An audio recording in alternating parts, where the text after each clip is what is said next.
folks. Welcome to the Lil Guillotine Podcast.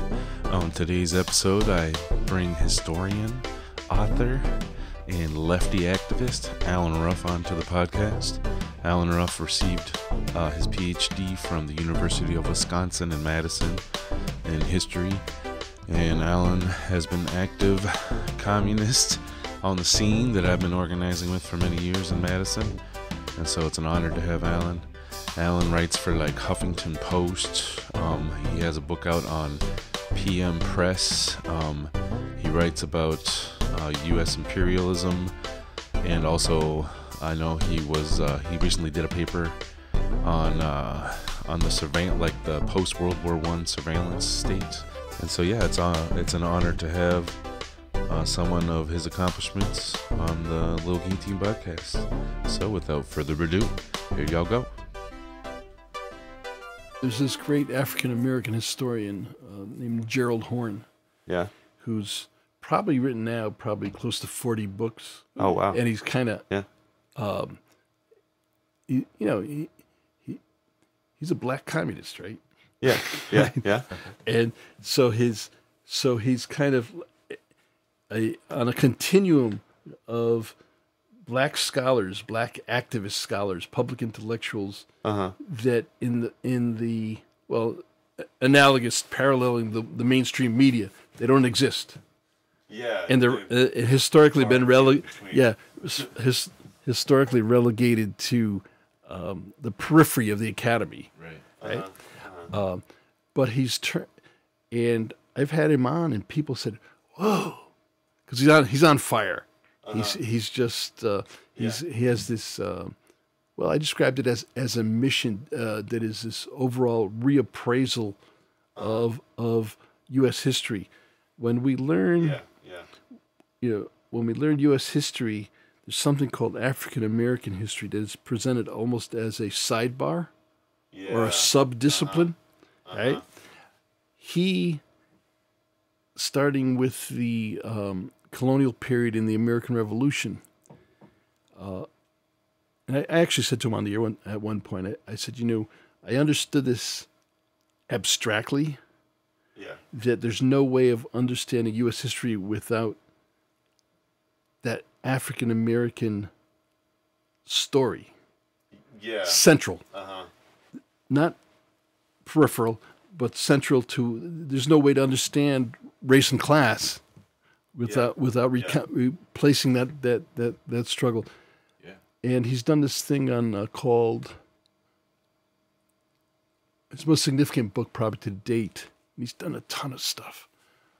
Came out a few years ago called The Counter-Revolution of 1776. Yeah. And the question for the book, the central question is, what forged the coalition between Southern planters and Northern merchants that became the founding fathers, right? Was it Haiti?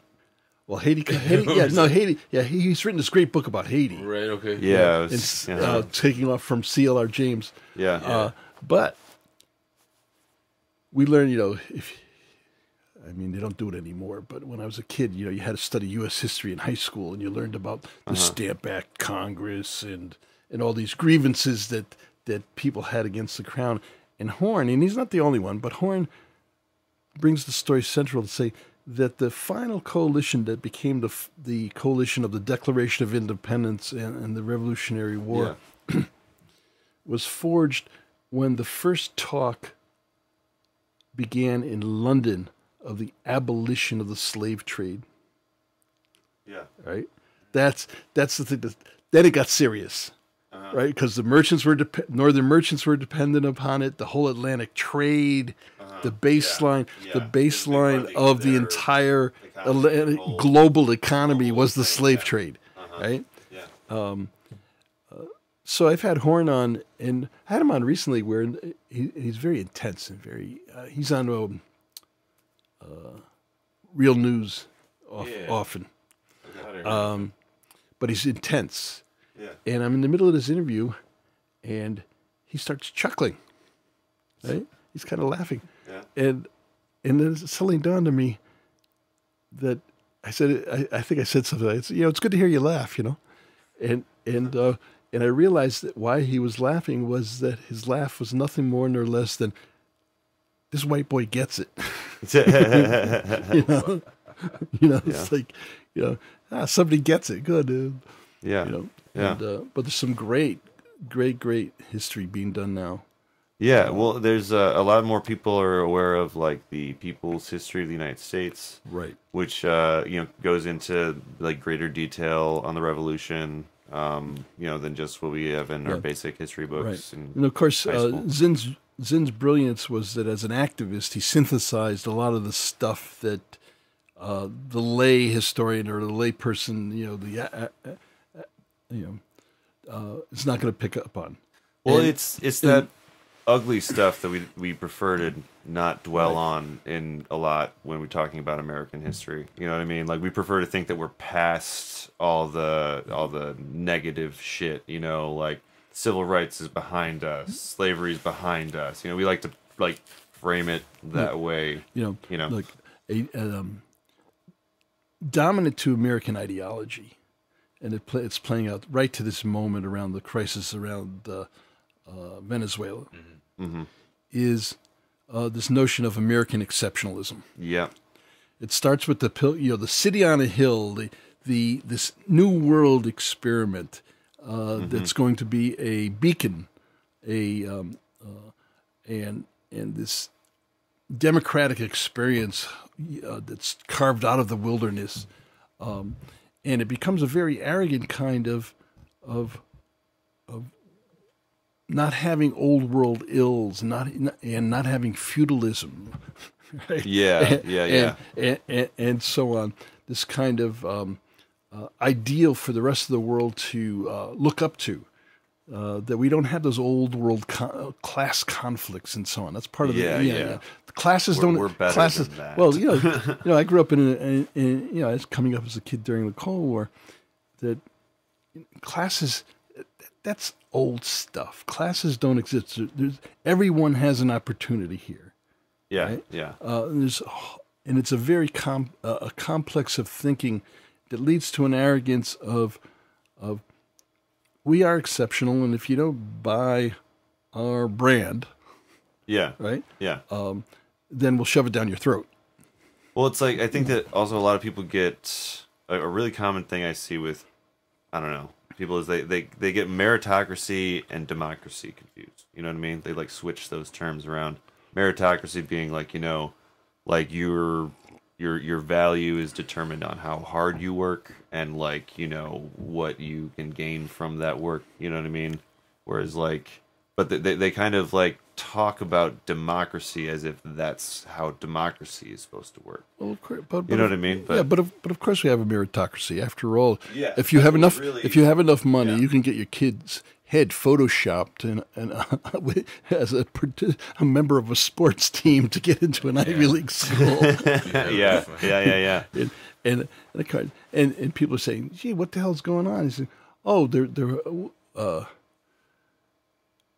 hasn't always been legacy enrollments. George Herbert Walker Bush, the bumbling idiot, can go go to Yale, C student, and become president of the United States. Yeah. And did Trump even go to college? Yeah, he's good. He went to a very good business school. He did very good. Had very good grades. Yeah. Very good. Yes. Yeah, he did. Yeah, Excellent, he did go to. Yeah, he did go to Wharton School at University of Pennsylvania and the business school there. Okay. I don't know about his undergrad. Yeah. But let's say that's pretty much a requirement, right?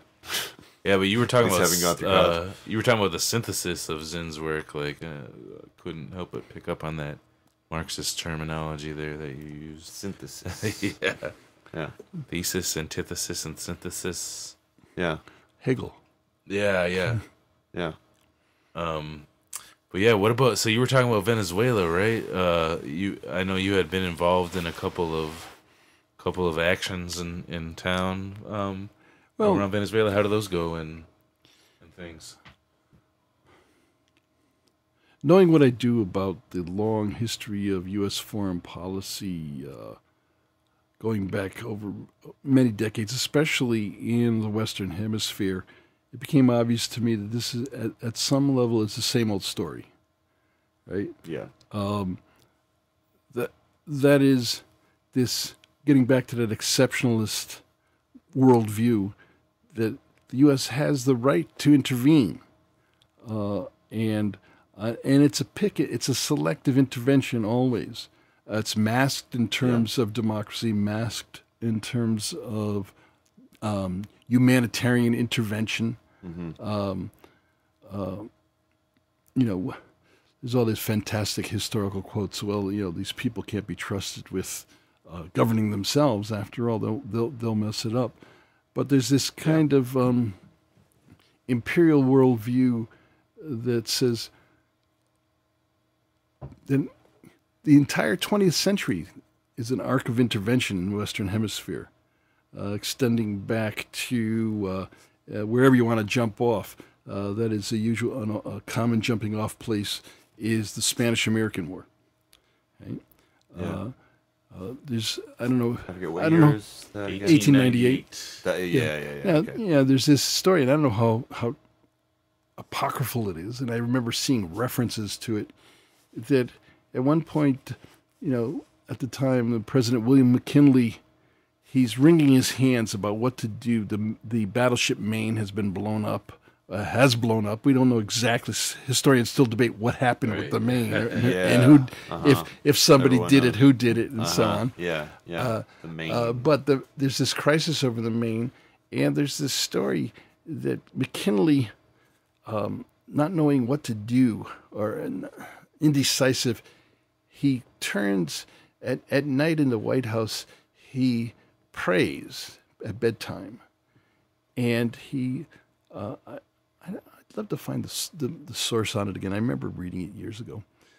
And there's this like divine intervention that he recounts. I think it's in his diaries, where he prays and God comes to him in some form. Well, It comes right down. Yeah. And tells him to take Cuba. Right? And God's like, I need some Cubans, I need some, and I'm clearly American. Yeah, well, we'll brag. I want to come back to Cuba because it's a real important story. But I think it might have been Zinn recounts this. I'm not sure. I can't remember. But tells him that you might as well take the Philippines. Yes. Yeah, God's just like over his shoulder. And that turns into a slaughter. A slaughter in the Philippines. Yeah. Cuba, if you look, there's a lot of people, even erstwhile good social democrats and liberals, who buy into a certain amount of the American mission. If only it didn't stray from the path. If only we didn't have these aberrations like Vietnam. As if that's the who problem. look to the founding fathers, and they certainly the first presidents, the Virginians, were always had their eyes on Cuba. This desire there was talk going back to the early Republic period of Cuba's the next logical republic or state. Yeah. Its position and it's never stopped. And it's never stopped. His position's very strategic. Going back, Gerald Horne's discussion, he has a couple books in the past 3-4 years, one on Haiti and one on Cuba. Yeah. And they're the relationship of the U.S. and Cuba, the U.S. and Haiti from the very early moments forward, and very fantastic stuff. And in that continuity, that longer arc of history, it's like, oh, okay, right? A question comes up with Cuba all the time. Why this continued animosity? Right. Once you start getting to the root of it, it's like a lot more complicated. But at some point, it's almost, I don't want to psychologize it, but there's this kind of vindictiveness, a kind of, that becomes irrational at some level. It's the one that got away. Right. Yeah. And now, even at this moment, around the Venezuela business the past couple months. Two stories I just got a kick out of in a kind of weird, macabre sense. One is that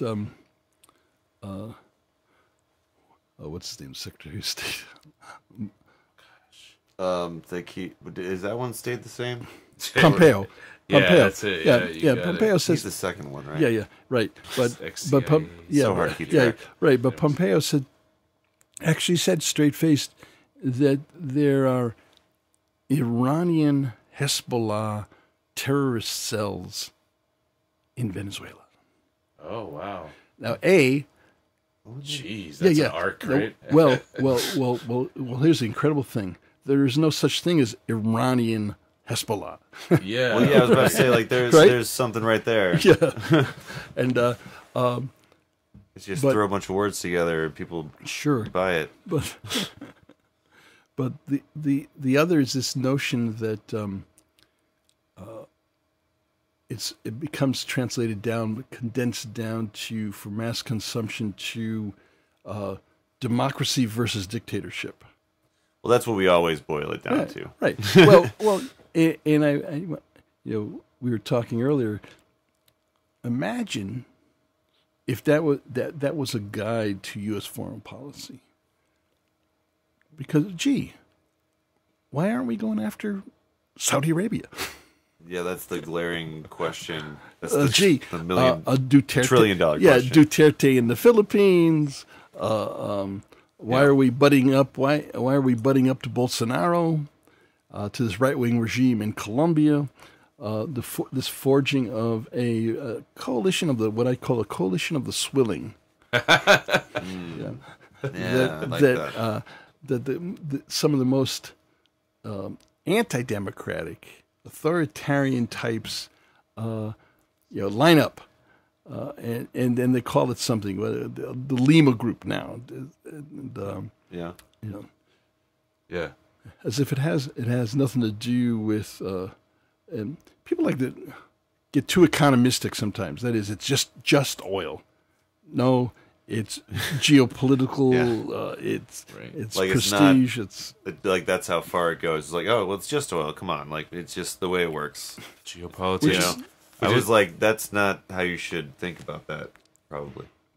I was wondering if there was some kind of. It seems like Trump had like pulled, or at least in talking, anyways, like pulled out of sort of the Middle East, where fucking the U.S. has been catastrophizing many economies and cultures and societies for many a dozen, or for over a dozen years now, and then at the same time there's this focus back, like here in our continent, which is sort of like a continuum. So and then it was interesting that you talked about the Iranian Hezbollah too. Because they're because I guess they're like trying to, maybe that's like a way that they're using sort of all of this sort of stuff they've built up against folks in the Middle East and trying to point it over here in the Middle East, in Latin America, and like use that to sway the public or something like that. Part of that, part of that, that trope, that Iranian Hezbollah terrorist cells. The key, of course, is terrorist. So 70s, isn't it? It's especially when you have "cell" at the end. It's real serious. It's fear, a kind of fear mongering. It's like a dog whistle kind of thing. Right. Exactly. Yeah. The aha. Mm-hmm. And what's astounding, of course, is that it reaches so many millions of people that I was talking with my wife just about this the other day, that the first time during the Republican primaries, right, when they would have these so-called debates, right? Yeah. I said at the time that Trump is going to be president. Yeah. Why? Because he's going to be the first reality TV president. Understands the media, has played that already. Yeah. His presence, his pose, his almost gangster-like, one of these men in suits kind of. I'm a tough guy. Well, he's an extreme. Yeah, you know. Right. Yeah. And this whole standing on its head of I'm going to spew fake news and call any opposition to what I do fake news. Yeah. And this pitch to the common folk. I recently had on this marvelous historian on my program on Word. I had Greg Grandin. He was a great, marvelous historian. And I asked him, he has a new book out about the role of the frontier in forging, if there is such a thing, American culture or American, what is, the old American studies question, what is an American? Yeah, and I asked question. him. I asked him on the air. If you notice, if you watch closely, whenever there's stuff going on at the White House, quite often whoever's in office poses before a former president who they see as hold in high regard, and Trump often poses now before portraits of Andrew Jackson. Oh, wow.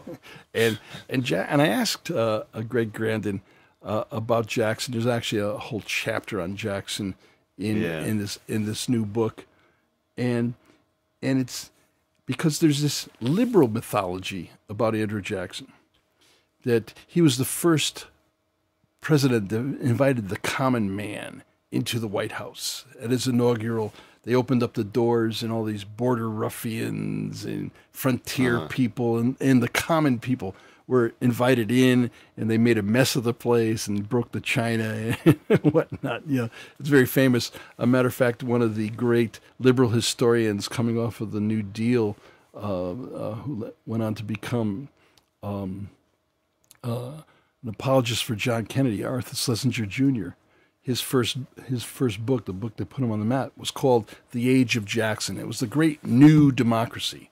Yeah. But it stood knee deep in blood. Yeah. Right. Yeah. We know of course about the Trail of Tears. Yes. But well before the Trail of Tears, Jackson and his freebooting frontiersmen, mercenaries, and so on, slaughtered the Creek Indians. Right? Yeah. Waged war against the Seminoles in Florida. Right. He's often seen as, the Battle of New Orleans, the great hero, and so on. But he was a mass murderer. Yeah. And for Trump now and it's all conscious. It's no accident that he happens to set the cameras up in the rostrum in front of this portrait of Andrew Jackson. Right. No. He's sending out a message in much the same way that just prior, not with Obama but with Bush, there was this resurrection, really, resuscitation of Teddy Roosevelt. Another. People still talk somewhat positively about Teddy Roosevelt. They do, but he was also the national parks, whatever. an imperial monster. Yeah. But he was involved in Panama, right? Yeah, sure. Yeah, the digging of the canal, big fight, and so on. And of course, Panama was snatched away and separated off so that they could dig the canal.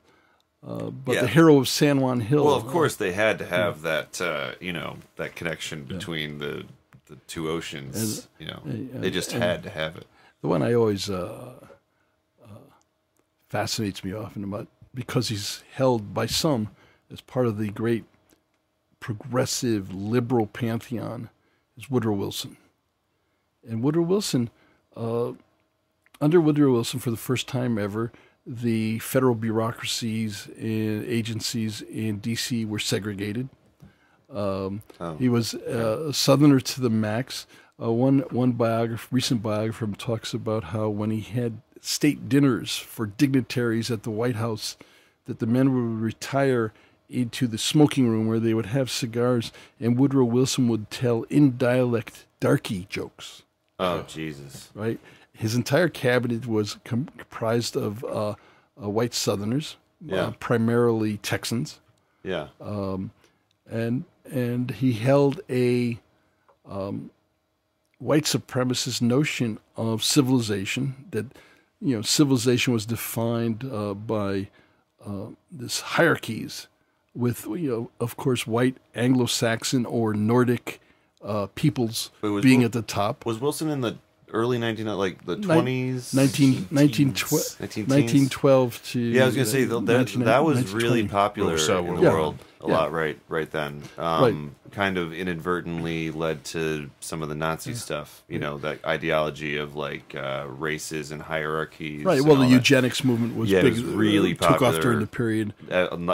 People always forget, it wasn't just in Germany that stuff was picking up. It was all over the place. It was, now there's enough of the history known that we know, just some recent books written about how the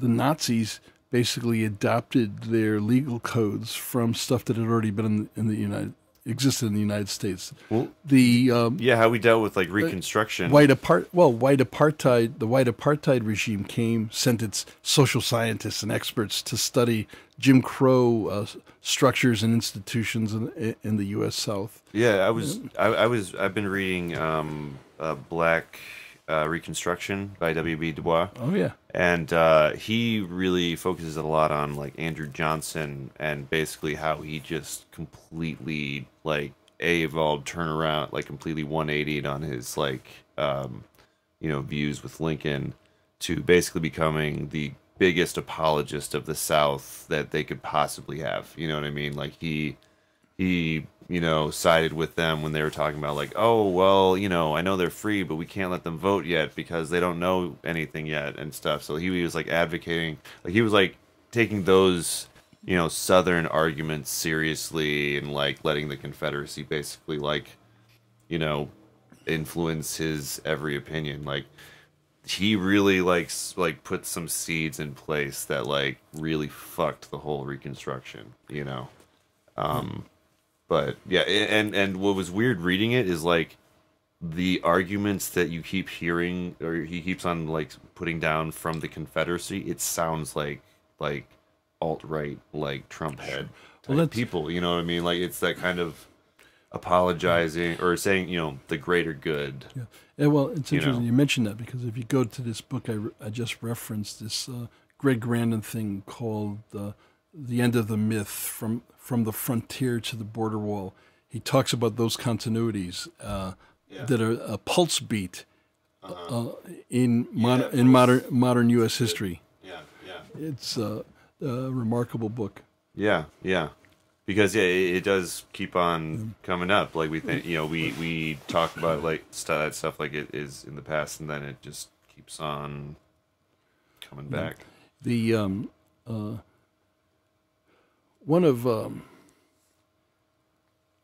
when before Woodrow Wilson came to the White House, he was the governor of New Jersey for a short time. Up until that time, he was at Princeton, and before that at Johns Hopkins. He was a noted historian of the period, and one of his students was a guy named Thomas W. Dixon. Dixon wrote a book called The Klansman, which was a novel about Reconstruction, in which the Ku Klux Klan were the heroes of the novel. It became the film Birth of a Nation. Birth of a Nation. D.W. Griffith's Birth of a Nation. When it was first shown, they had a premiere showing with Dixon present at the White House, and Wilson invited a bunch of notables, including the entire Supreme Court, members of the Supreme Court, key congressional leaders, and so on. And they had a private screening at the White House. And then the mass circulated version of the film began with an endorsement by Wilson on the screen, saying, "This is I didn't know he had endorsed it." Yeah, no. The quote is remarkable. He said, "This is history engraved in lightning." Whoa! Right. That is. And at the time, folks, various black civil rights organizations around, led of course by the NAACP, at the time had pickets, had called for boycotts of the film, and it was amazing because in the sense that technically it's still studied in film classes and film history. Yeah, everyone knows about the birth of a nation, right? Yeah, because of what Griffith was doing with moving cameras and tracking and so on. Well, and because it was scenes. one of the biggest budget, biggest production. Right. He went on films at the time. Went on to do bigger things, but even with that, slaves portrayed, freedmen, free blacks were portrayed as these vicious rapists and murderers and so on. And even at that point, you see, the blacks that are portrayed in the film are white men in blackface. Yep. Right. Mm-hmm. Yeah. And but it's a horrific. But that gives a sense of Wilson. And then the other hero of World War I is who in the war itself is General Blackjack Pershing. Yeah. Well, Pershing.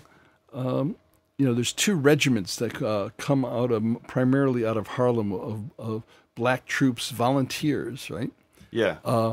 And when they are sent to Europe, Blackjack Pershing gives the command of these regiments over to the French, actually saying, we can't have our whites and our blacks fighting together alongside each other, right? Yeah. So segregated military, and the French, who, it's not that the French were more humane or more just or whatever. They'd already committed hundreds of thousands of black French colonial troops from Senegal, etc., to get slaughtered on the Western Front, Moroccans, Senegalese, and so on. Yeah. But that black regiment called the Harlem Hellfighters went on to become the most highly decorated regiment that the Americans put out. I often paraphrase, there's that famous quote by the Southern novelist, great novelist William Faulkner, where he says, the past isn't dead. It ain't even past. Yeah, right? That's a good one. Yeah, it's very good. Very apt to the U.S. Yeah. One of my late great mentor at the University of Wisconsin, the historian Harvey Goldberg, used to say that the popular memory is 15 minutes long. And lots of folks, and he said 15 minutes because it's from one commercial to the next, right? Yeah. And keeps on getting smaller. But there's so many folks who think that so much of this. Even I imagine there are folks out there who think that there's been this whole discussion of white supremacy. It's been, but current. That I'm sure folks think, well, this is, the three of us are old enough to remember that in the very early moments of the Obama administration, that there was all this talk about post-racial America. Right? Yep. Right? Yep. And there's this marvelous social geographer named Ruth Wilson Gilmore, right? She wrote also works in the prison abolition movement and so on, a good activist, but a good scholar, did a marvelous book on the political economy and sociology of the California prison system called the Golden Gulag. I had her on my WART program at one point. This is several years ago already. And I said, it was about early in the Obama administration. I said, well, Ruth Gilmore, there's all this talk about post-racial America. What's your take on that? And she said, oh, yeah, I get it. We got a brother in the White House and 2 million in the big house. Right? Yeah. Right? Yeah. And that summed it up very well. Yeah.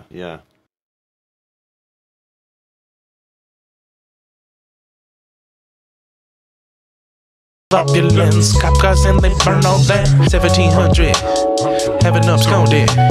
In Paris they rabble and also around it. They scared and they scramble, put force on the council. Trending in Belgium, happens so seldom. 400 arrested in Brussels, election. More fun they protesting with help of green Verson. Inca the Vice, climate misery. Another capital Vapid festival. With nothing to ever show right before love the world. Action is a must for climate justice. When greens and when yellows connect all the struggles. The teams came and fellow chin checking meltdowners. I'ma make like yellow vests. It's anti-state riot fest. Taking signs of opulence. Cop cars and they burn all that. Gonna make like yellow vests. It's anti-state riot fest. Taking signs of opulence. Cop cars and they burn all that. Gonna make like yellow vests. It's anti-state riot fest. Taking signs of opulence. Cop cars and they burn all that. I wanted to bring it back to a little bit ago. We were talking about like about the Venezuela and shit. Fucking about the. Do you think it's part of Trump's sort of like nationalism or ethno-nationalism that fucking Trump seems to be trying to, at least with this PR, taking the emphasis off of like the Middle East and sort of bringing it home here to Venezuela? Or what's going on with that? Or is that just all an image? I don't know. It's hard to say. That is,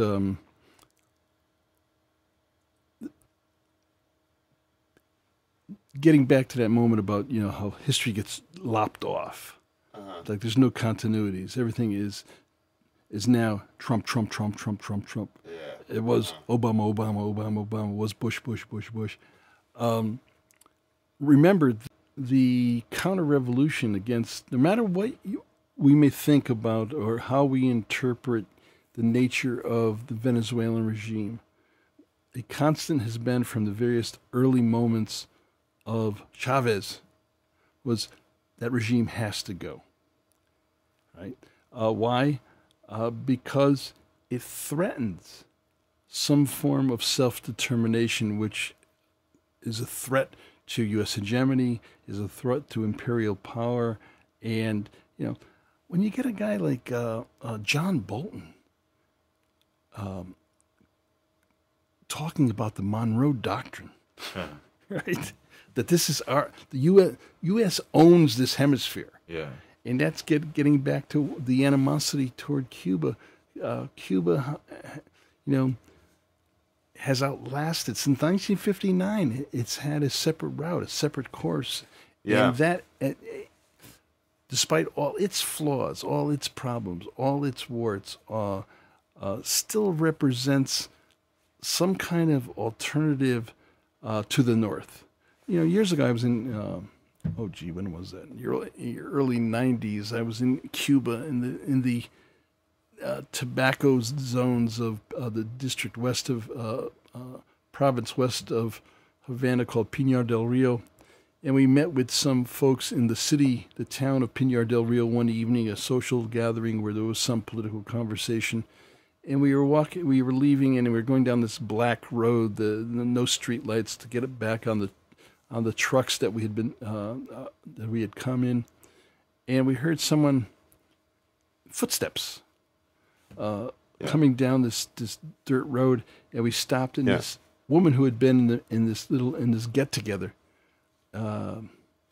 probably in her mid 70s, maybe 80 years old, came up to us, and you could tell she wanted to tell us something.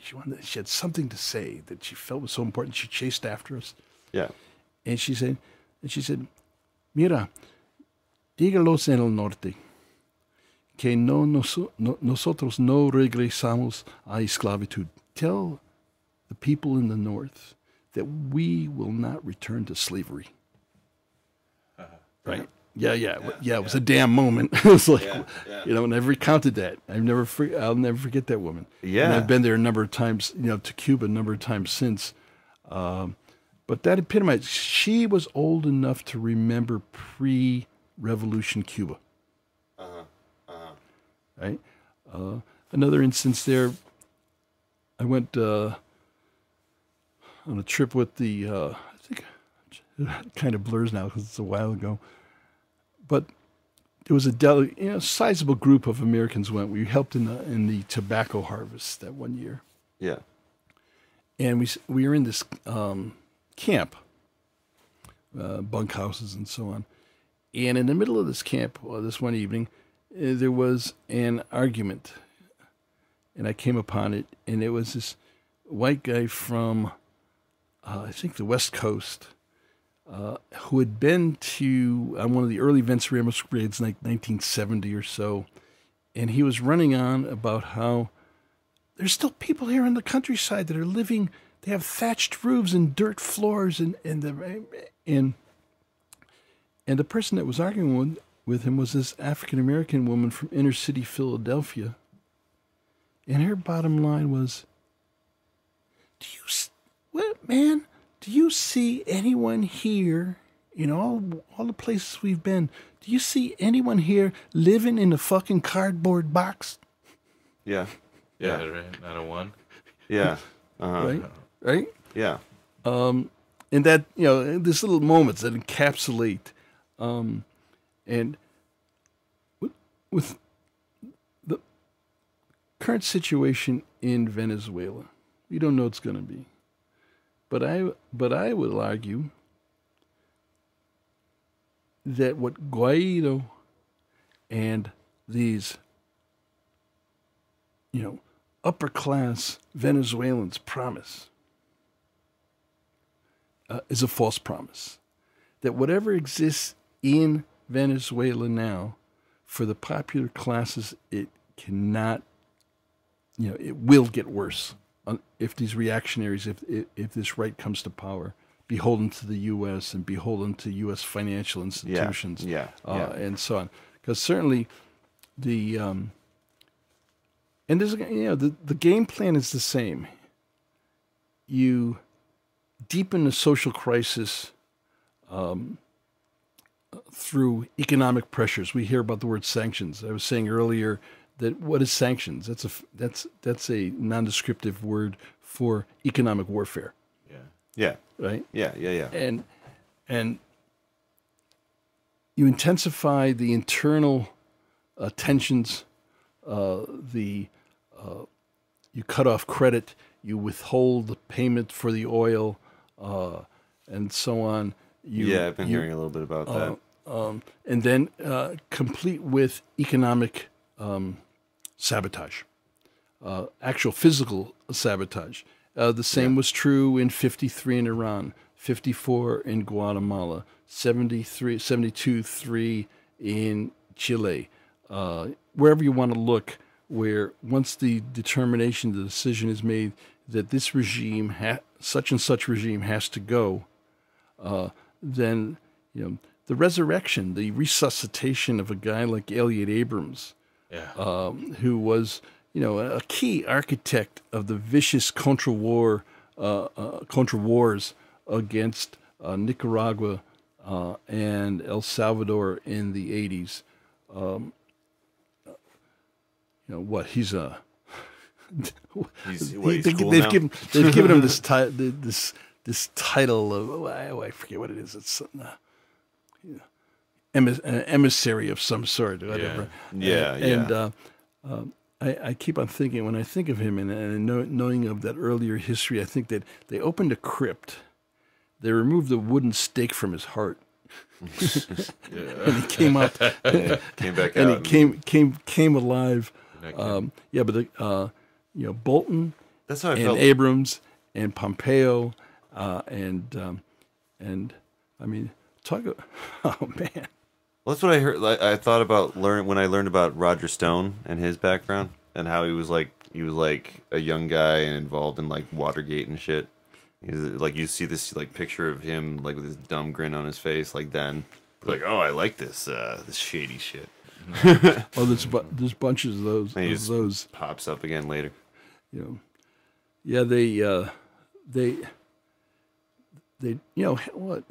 How old's Henry Kissinger now? Every time I see a picture of him, I think, only the good die young.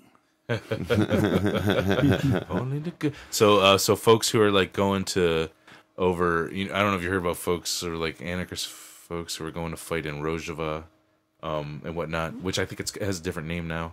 But so yeah, I guess they should go to Venezuela now and fight for Maduro, or Yeah. I'm just like, what's your position on that? Well, interestingly, I interviewed a young man who I knew here in Madison. A program about 4, 5, maybe 2 months ago.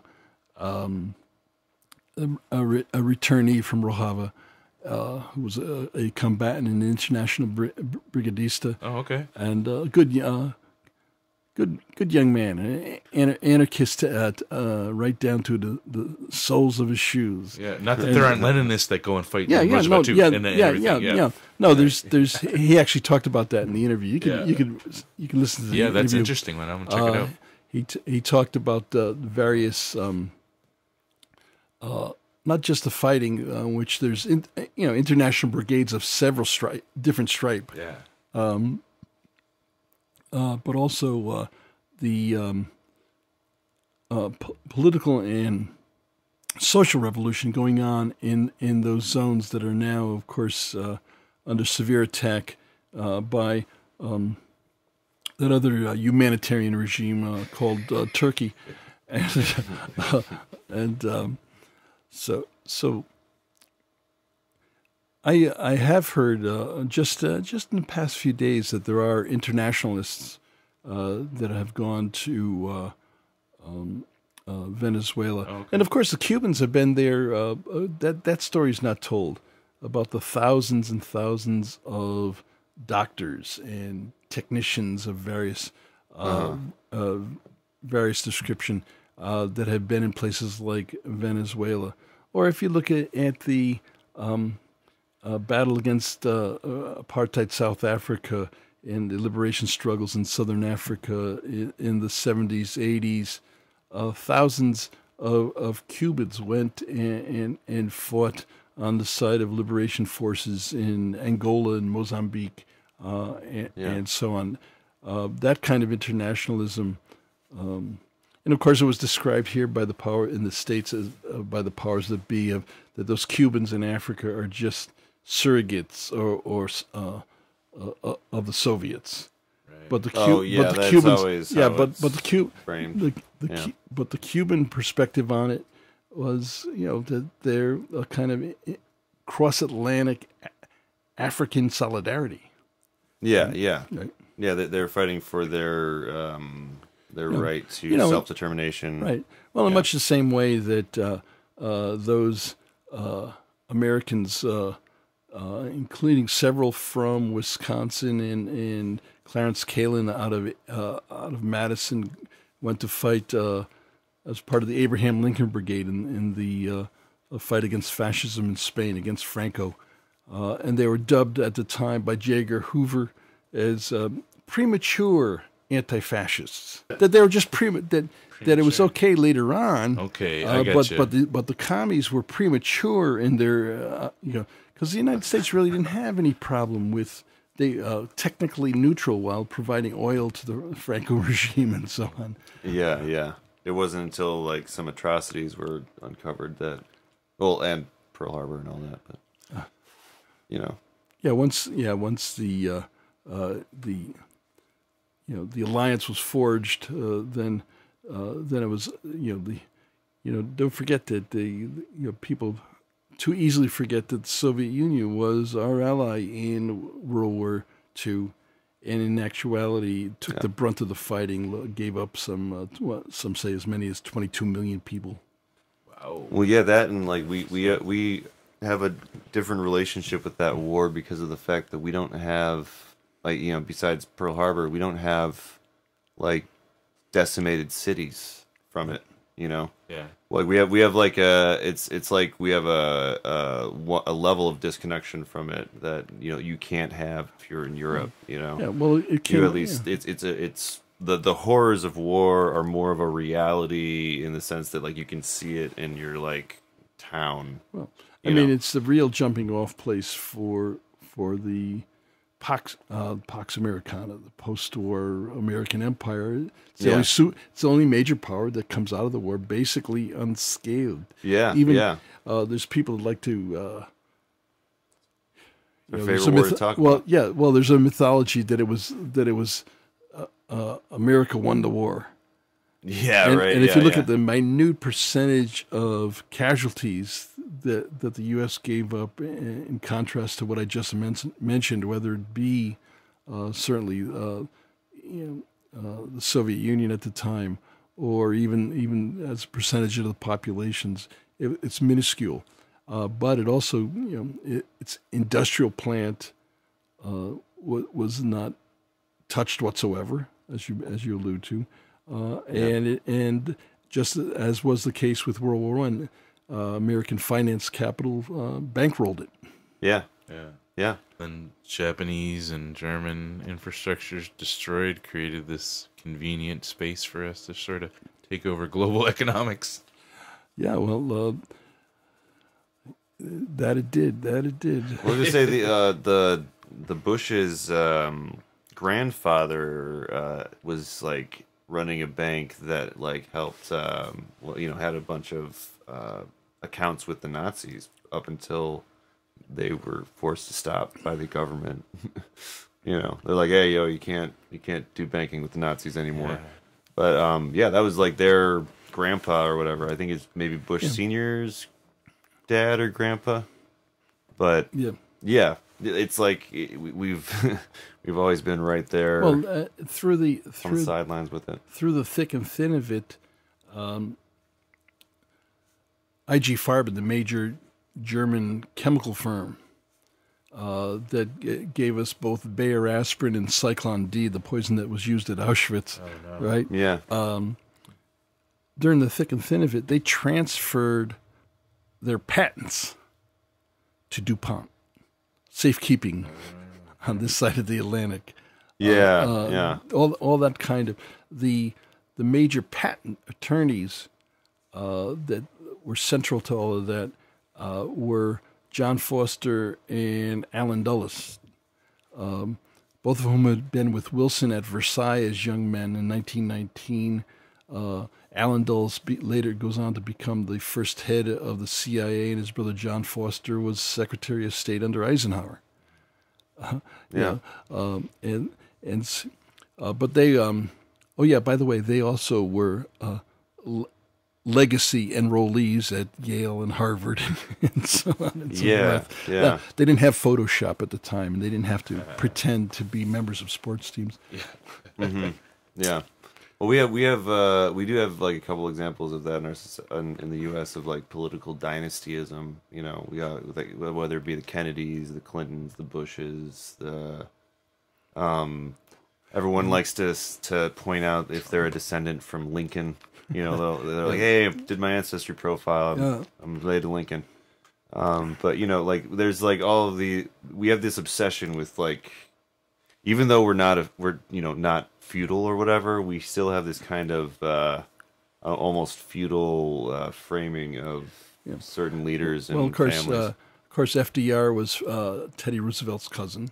Oh, and the Roosevelts, yeah. And the one in that clan, in that lineage that all brings it back is that excuse me. At the height of the Iran crisis of 53-54, in the U.S. and the Brits engineering the overthrow of the democratically elected Mohammad Mossadegh, the CIA was running operations to destabilize the regime, and Kermit Roosevelt, who was Teddy Roosevelt's, I want to say grandson, but again, part of the clan. Yeah. He was in the diplomatic corps. I'm not sure if he was ambassador, but may have been. It's been a while since I looked at that stuff. But there's, this story of his flying from Washington with suitcases with containing $2 million in cash. Oh, back then? And it was dispersed to these gangs, these crowds, these mafias that ran the bazaars to pay for mass demonstrations. One of the money went, I'm sure they didn't give out $2 million to these poor bazaars. No. They probably kept a chunk of that. Yeah, who knows? Yeah. But that kind of chicanery, that kind of machine politics, and the CIA, coming together, 53 Iran and 54 Guatemala. Prior to the disclosures of the Church Hearing Committee on CIA chicanery during the Vietnam era, their spokespersons would boast about their success stories in Guatemala and Iran as being the first really great coups. That word coup. There you go. Yeah. It keeps coming back. Uh-huh. Yeah. Well, yeah, there's countless coups. Yeah. Yeah. Central and South America. That brings and up beyond. the term quisling. Y'all know what that means? You heard that? Quisling. Well, yeah. It's just like a liberal person who a collaborator. Yeah, collaborator. Like you just described one. Who was it that had to cease and desist? Taking Nazi money and whatnot. But then that also brings let's go back to Venezuela again, because I don't know. Like, it's called the Bolivarian Republic of Venezuela, right? So like, does Venezuela have any relationship with, what is it, Spain? Right? They had a revolution from Spain, right? Like, No, well, Simón Bolívar was the one of the great liberators of South America in the wars for independence from Spain. Sure. Wait, who was that? Simón Bolívar. Oh, yeah, I think I remember studying Bolivia her is philosophy. named after it. Cuba, they hold him in high regard. Bolivia. Yep, Bolivia. Yeah. No, there was a paper of that in one of my philosophy classes. Venezuela's actually called the Bolivarian Republic of Venezuela. Right. Yeah, the Chavistas look to that longer history of a kind of determination to be independent. Yeah. Mm-hmm. Yeah. So, okay, I guess I was more asking about, like, the geopolitics of Venezuela, because obviously you mentioned Cuba, and then is there, like, North Korea involved, or, like, what kind of connections? They're just pretty much isolated, like, economically, besides Cuba? Or? Well, it's interesting because Mexico hasn't gone along with the Lima group. Lima, right. Uruguay has not gone along. Two kind of like pink-ish leaders. Ecuador, obviously. So it's interesting as well. There's been some reports now that since President Obrador of Mexico has not fallen in line, that they're targeting him as well. Oh, okay. And then there's this they come up with these terms. This troika of terrorist tyranny. Yes. The troika of tyranny. Nicaragua. Yeah. Nicaragua. Well, what was the other one prior? North Korea, Iran, and Iraq. Back when? Oh, the axis of evil. Axis of evil. Yeah. I was about to say. Yeah, and it's they figure they love to play with the words. Well, it's I think it's almost our obsession with like superheroes reflects that in our culture. We like to we like things to be really exciting. We like extremes, and I don't know. We're obsessed with right and wrong, good and evil. We like those kind of like black and white stories. In hand with empire building, with American expansion to the west, and then jumping off into the Pacific. Who were the earlier superheroes? Cowboys. Yeah, exactly. Yep. The guys that won the West. From we were talking about Andrew Jackson before. it's little known, for instance, that Davy Crockett, who was huge when I was a kid in the 50s, through Walt Disney, was one of these freebooting mass murderers in the war that Jackson led against the Creek.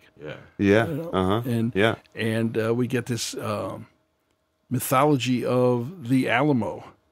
Well, remember the Alamo. You know, the Mexican American War was nothing but a provoked provocation that led to one of the biggest land grabs in the history of the United States. That's why we remember it.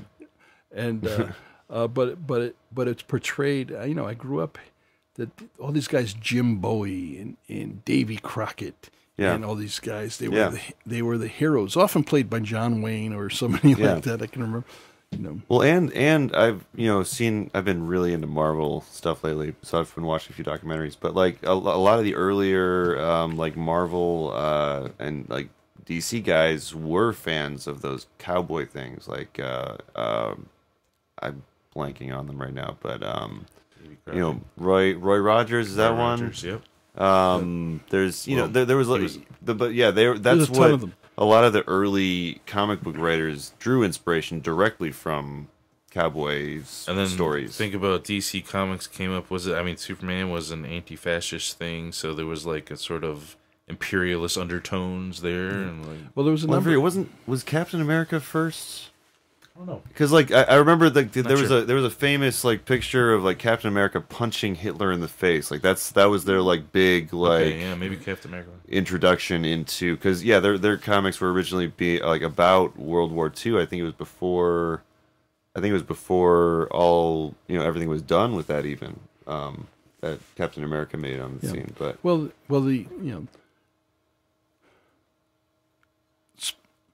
perpetuating the ideologies, dominant ideologies through the popular culture is essential.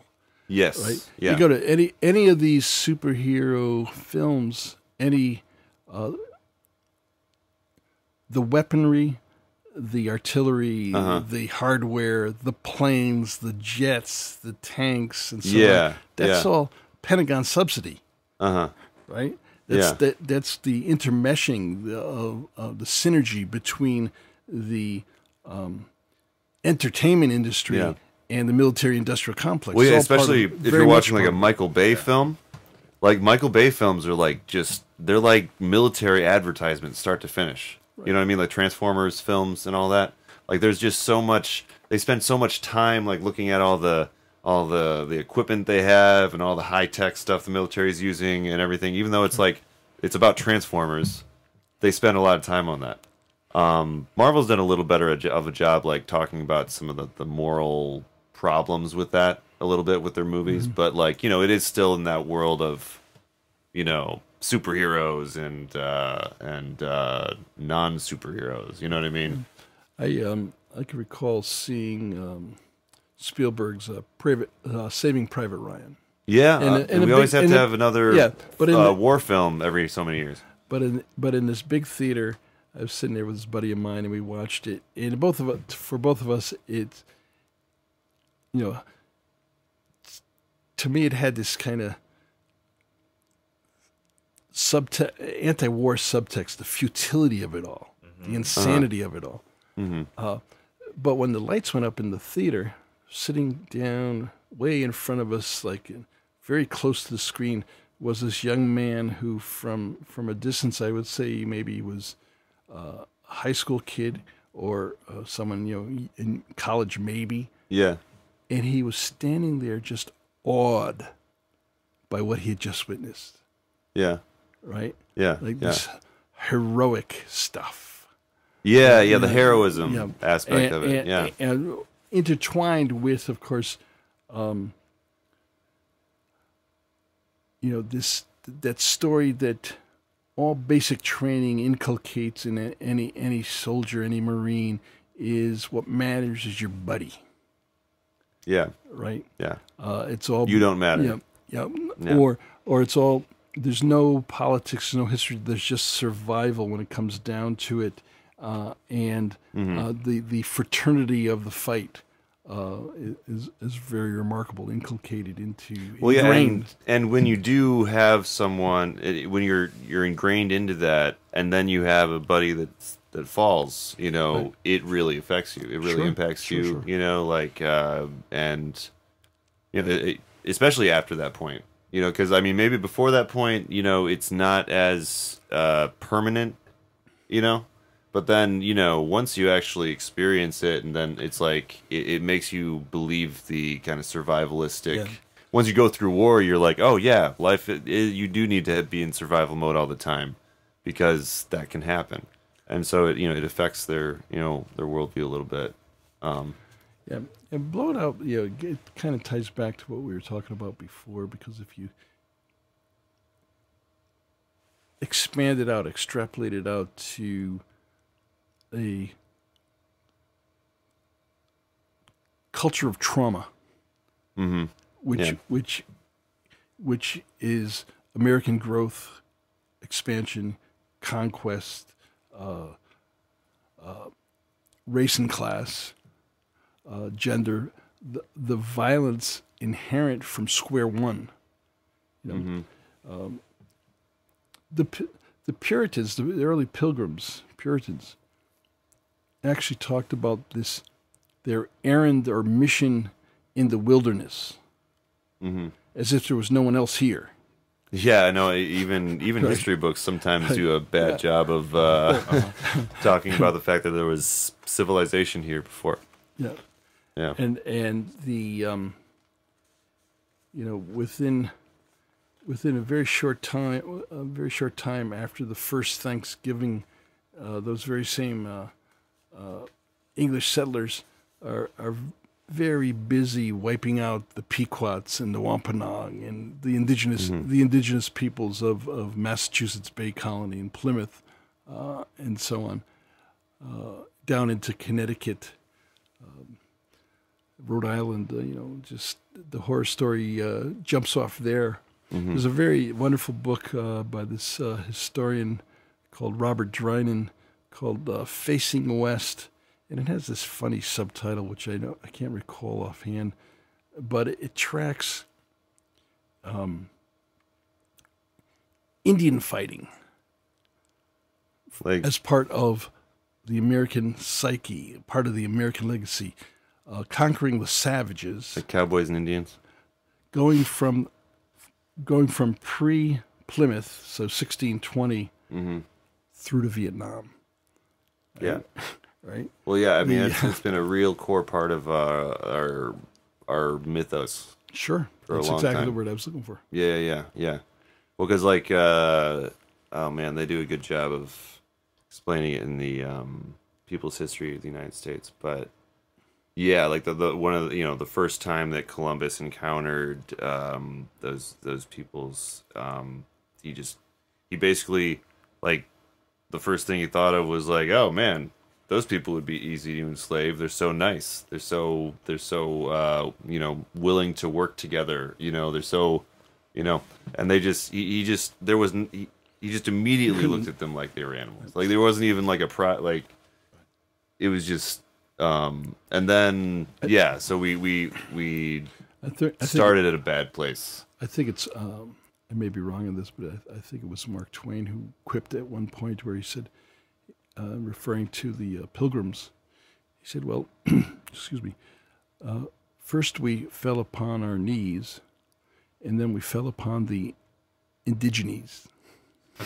Yeah. Well, because that's always the like the knife in the back. The fact that like they helped us survive to start out, and then we just turned around and we just took over everything. There's definitely some othering that probably happened, but there's also like a set of specific economic circumstances too that helped along with the enslaving of folks too. Yeah. So like, what Columbus, I don't know, do you think he was thinking, oh, get slaves, or was he thinking, got to get that gold? I don't think he was thinking about the gold yet. You don't think so? That was Cortez. That was Cortez. Well, if you go to the cathedral in Sevilla in Spain,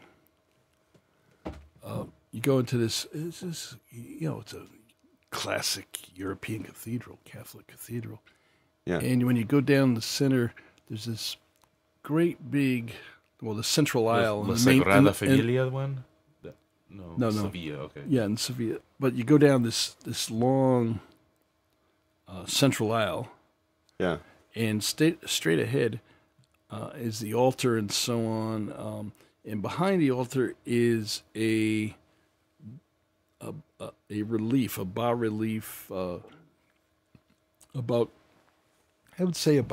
40 feet high, more, probably maybe 50, 60 feet high. Yeah. And maybe about 80 feet across. And it's solid gold. Oh. It's this relief behind the altar. Yeah. And if you look stage right, there's a tomb, a monument. And who's it for? Columbus. Right? Of course.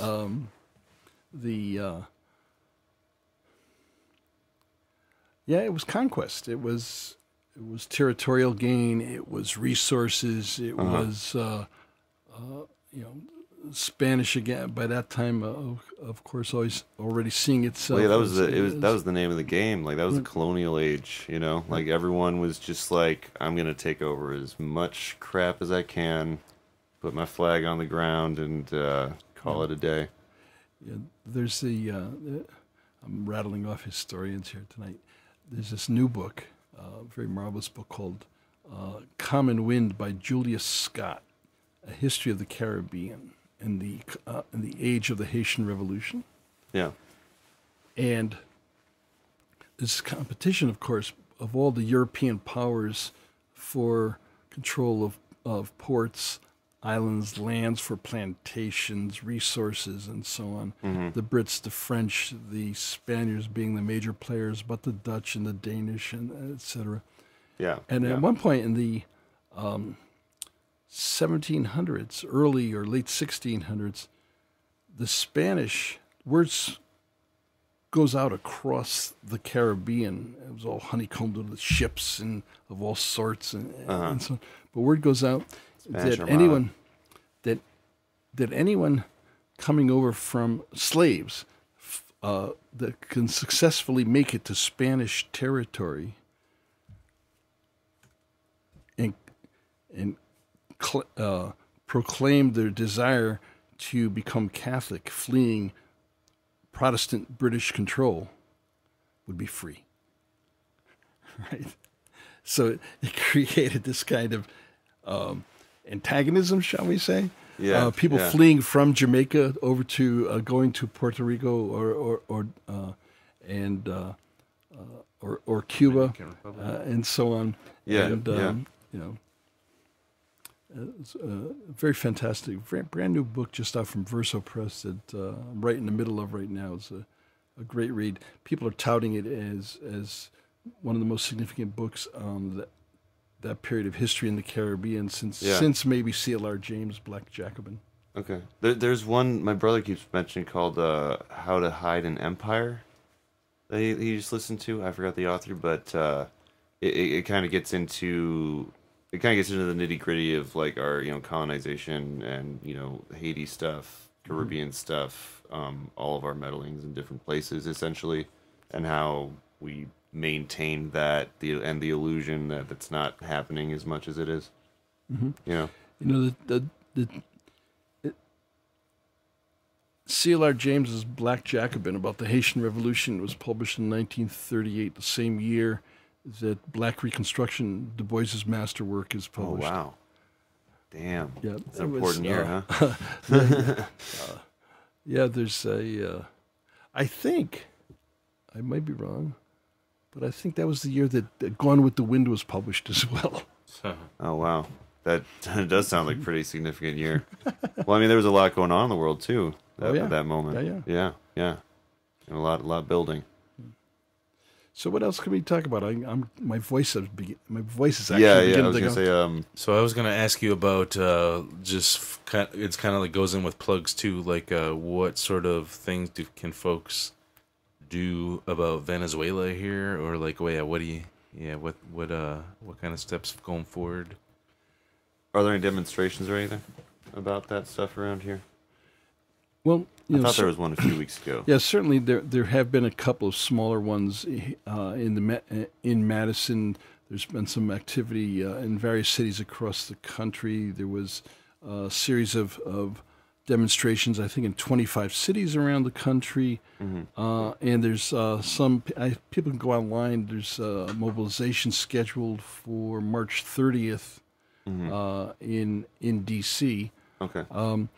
And the point, of course, is for folks to go online through whatever means necessary to look for information that is counter to the mainstream dominant line. That we can't talk about news in this sense, or news networks, because as the great critics of the what is referred to as the media system. Whether it be Noam Chomsky or Ben Bagdikian or Bob McChesney, who happens to be located here in Madison. Oh, he moved here now? I thought he was in Illinois. He teaches in Illinois, but he lives here a good part of the time. Cool. But these guys are saying that it becomes clear when there are various crises how the media system operates. That it's tough finding alternative views in the mainstream media, but so people have to search a little bit. And the stuff that we do on WORT, or I do on WORT every Thursday at noon Central, I try to bring on some alternative views, whether it be about Venezuela or whatever else, because we're limited, and we have to use these kinds of media, these kinds of outlets, technologies, independent networks, and voices, and to get out a different message. We know, of course, that the right wing is crazy in this stuff. Right? I mean, if you want to talk about podcasts, I know enough about it. In the sense of online and internet. We know 2 Nazi podcasts right here out of fucking Madison alone. And so, yes, I agree. So, we need to balance that up. This was fun. I wanted to thank you guys for, definitely. Just sitting around to chew the fat a little bit.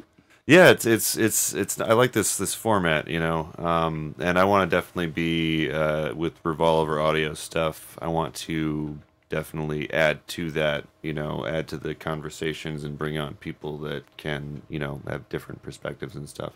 Because I think that there's a lot of people around here that have a lot of like activism experience too, So there's a lot of stories to be shared, Well, thanks for the time. I'm just going to do a real quick plug. This Sunday, 4:30. Do you know what plugs are?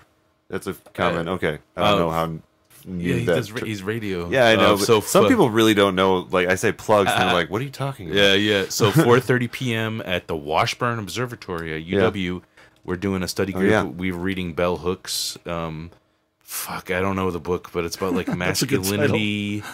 Which I think she writes a lot about that. But yeah, holler at that, and then let's see. Yeah, that's my plug.